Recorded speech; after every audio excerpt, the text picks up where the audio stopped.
from the really early tantras, like the Kubjika Mata, for example. If you relate to Kubjika Mata or read Manthana Bhairava Tantra, which is Mark Ryzkowski did a phenomenal job in translating and editing the book in multiple volumes, you are going to find varied forms of pranic exercises. Why is that necessary? Because mantra, the speech, is always linked with the prana, breath, not just bang and mana.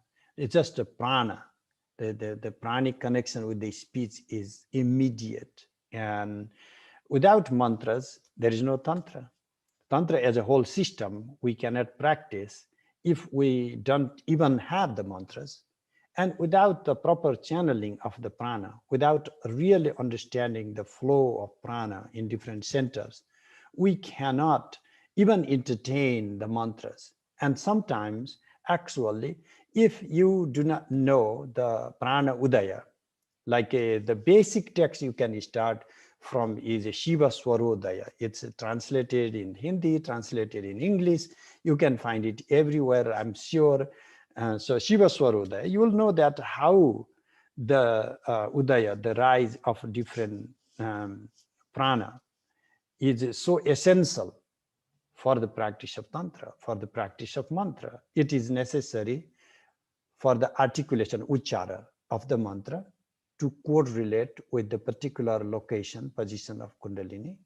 And it is necessary for even to correspond to visualization, specific images visualized, and they have to be matched, they have to be linked.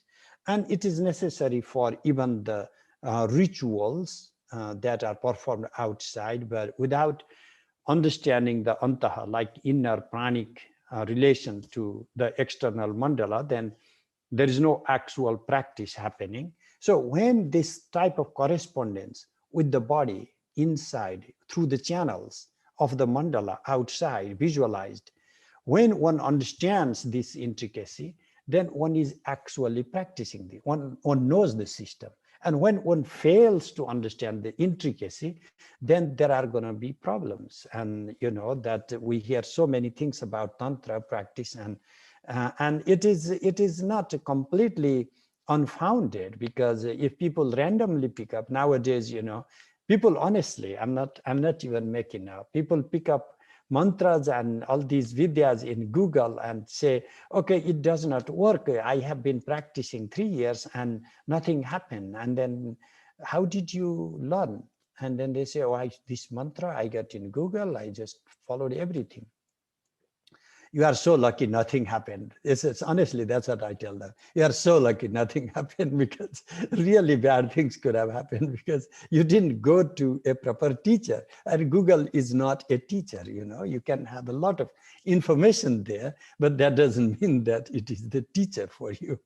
So it's not, that is where the lived tradition, you know, that is something many of my students here do not understand, the value of a lived tradition, the value of guru, that amount of value we put in our tradition to a lived master who has experienced these things and who can teach us directly, and who himself comes from the genealogy of teachers, not like randomly. I got this, I was sitting on a mountain and I got all the revelations. I don't want to talk about that, but that was not meant.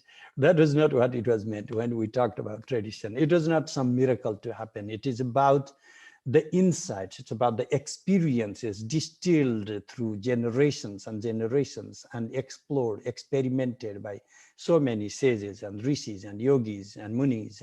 And that is what the yoga tradition is. That's also what the Tantra is. There's a deeper relation in every aspect of Tantric text you can explore.